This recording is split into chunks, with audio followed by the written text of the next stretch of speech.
Hey, good morning. Yes, it is. It's Easter. Happy Easter, folks. Today is Sunday. So, I thought I'd just do a casual video of kind of hopefully uplifting and that you can enjoy. And something that maybe you need to hear that you've been kind of keeping it at a distance. Stay tuned. All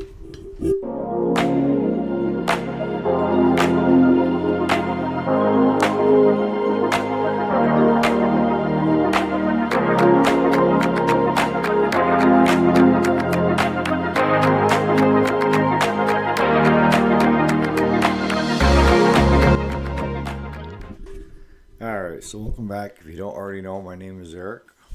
I do the weekday show and some repair videos as well as, on the weekends.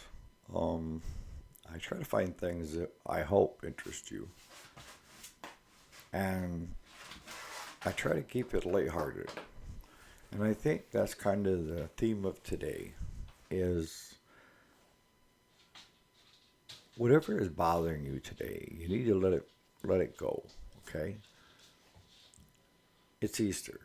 And Easter is whether you believe, whether you're religious or you're not religious, doesn't matter.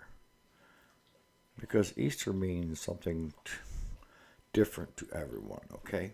And I know that. I know when it comes to kids, Easter means that Easter rabbit is going to bring all this kind of candy, right? And it's a time to come together as a family. And maybe you've had your differences in the past. And maybe you've even been in that family unit that refuses to go because somebody else is going. That's something that I could never figure out. Is if Joe Schmo's going to be there, I'm not coming. Why? Why would you say that? Well, because I can't stand the person. Okay. Why can't you go enjoy a good time with the rest of the family, even though there may be one person in particular that you're having issues with? And them missing out on seeing you. When you make that decision, you're making that decision about you and not them. And you're kind of like, where are you going with this? I'm going with this that, let's say I was putting on Easter dinner here for the family. And per se, let's say my daughter says, I'm not coming if Uncle so and so is going to be there. I'm just making up names.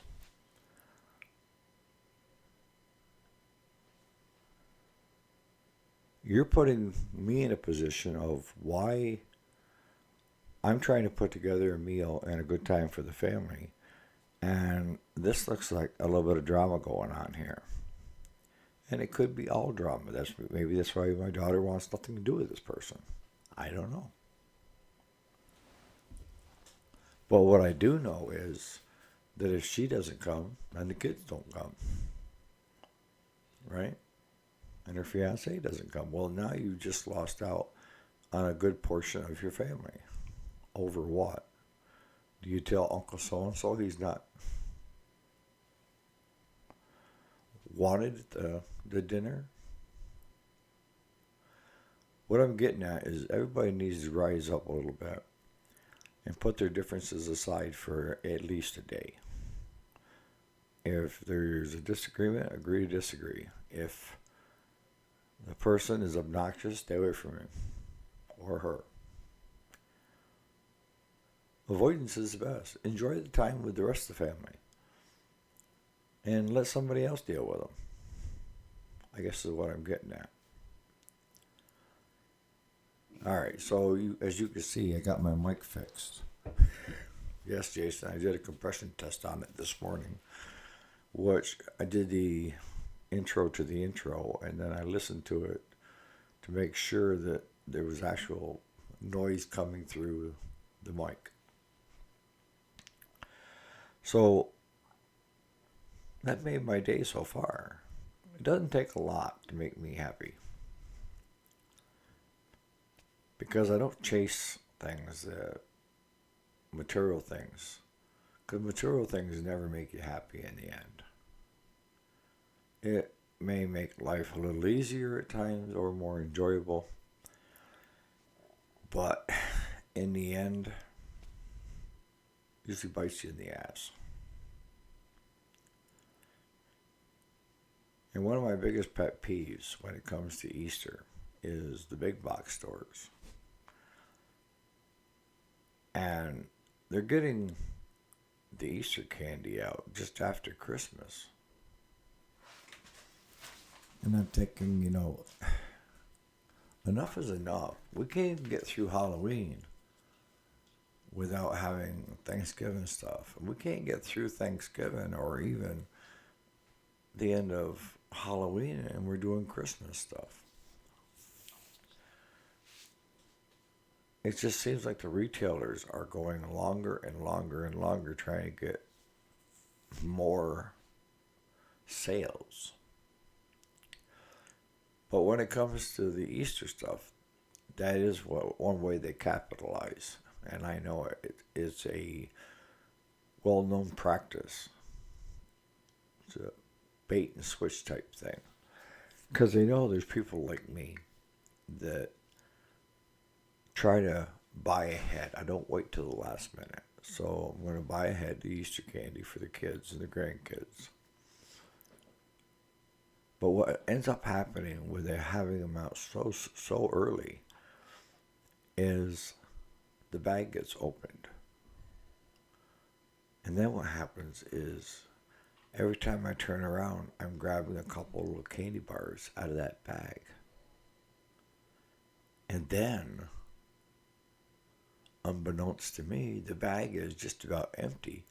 And I got to run out and I got to buy another great big huge bag for the kids. That's why I say it's a ploy. They know there's fools like me that will buy it and not let it just sit there and wait for Easter. It just never happens. I mean, I don't eat a lot of sweets, but when that bag's sitting there, we have a little Mars bar or Reese's Peanut Butter Cup. But I want you today to not sweat the small stuff. It could bring you down. And I want you to take today and let the people that you know in your life know that you love them. And I've had some people say, well, if you say it too often, then it means nothing. Bullcrap. Honest to God, bullcrap. You cannot tell someone that you love them enough. My two greatest achievements to date are my two kids. Yes. And the honor I have of watching both of them excel and choose their own path. And they have two different distinct personalities. My daughter's more like me, witty and quick, and my son's more like his mom, and a bulldog, and don't piss her off. But what I do when I end a conversation with my kids, whether it be on the phone or they're leaving, is I let them know that I love them. Because if that's the last thing they hear from me, if something happens to me, then I want it to be something positive, and that is that I love them. I love you. That's 3 words. It's not paragraph long in its simplest form. So today, let the people know that are around you that you do care about. Know that you love them. You know, and you're probably going to say, well, Mom already knows that. I know. But maybe Mom would like to hear that.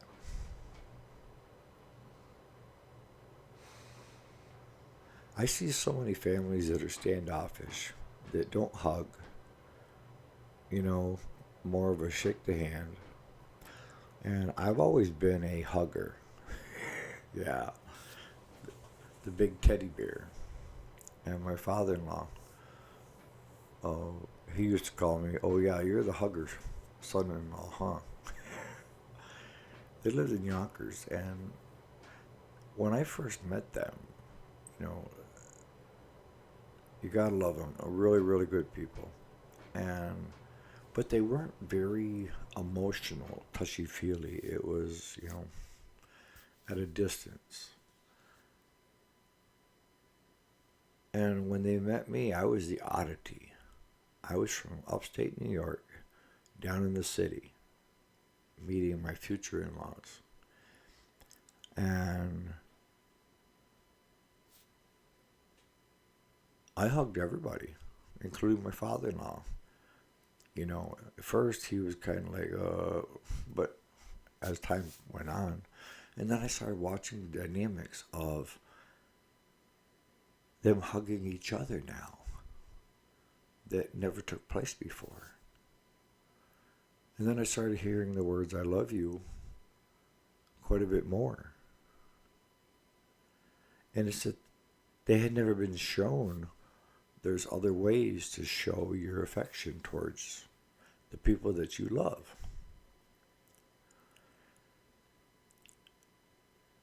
And I think I've said it in the video before that down there, even on their own block, they hardly knew anybody. And I would go down for Thanksgiving, Christmas, Easter, and then sometime during the summer for a week to visit. And if the weather was nice, I'd go for a walk. And if anybody was out, I would stop and visit with them. And gradually over time, people started talking to each other. At first it was, I met your son-in-law. You hear about him, you know. But if I saw somebody doing something, raking the yard, you know, working on a car, I would stop. I would talk. I'd give a hand. You know, more than once I swapped out a battery in somebody's car on the block. Told them what they needed to do. They didn't need to go to a mechanic. Just run down to AutoZone, swap out, get you another battery, and I'll have to put it in.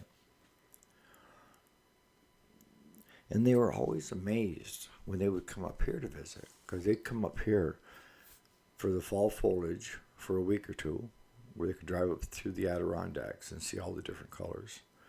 They'd come down for a week or two in the summer months, just to hang out. And we'd go to the grocery store that's 13 miles away, and they were amazed at how many people said hi to them that they didn't know. I mean, they were from Yonkers. How could anybody know? But they were amazed by how many people knew me. And would holler, hey, Eric, and wave, you know. And we started shooting the shit and this and that. It's all in how you are. Are you approachable? And do you value relationships? And to this day, I'm still the same way. You know, if I can get a chance to visit with someone, absolutely. I want to know about them. I'm not asking them just out of goodwill. I'm truly interested in you. If I'm asking you, tell me about yourself. I'm listening.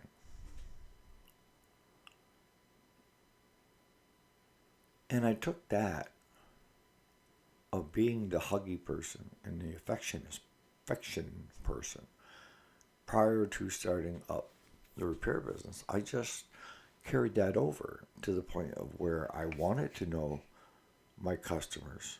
I wanted to know their families. I wanted to know if there was things going on. You know, if they just got out of the hospital with a heart attack, and I knew that they couldn't mow the yard, we'd run over and get the yard mowed. Simple things like that. Sometimes if you have a problem saying I love you, there's ways you can show I love you in other ways.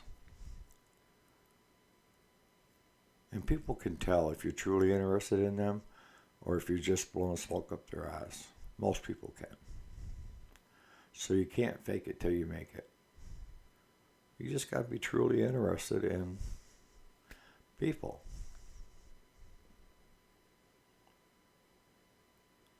So I'm going to sign off for today. Hopefully you guys are going to have a good Easter. Hopefully you're going to have get-togethers. And if you're sitting there saying, well, it's too far to travel to do Easter with the rest of the family, you have Skype, you have Snapchat, and then you have phones. There's phones everywhere. Put both phones on speakerphone so that you can hear what's being said there and they can hear you. That's the way, and then that way you're partaking with the family. That you're not being singled out. And if your family can't afford to travel this year home for Easter, set up a webcam and bring in a flat screen TV and broadcast both directions. So it makes you feel like you're sitting right next to them for Easter dinner.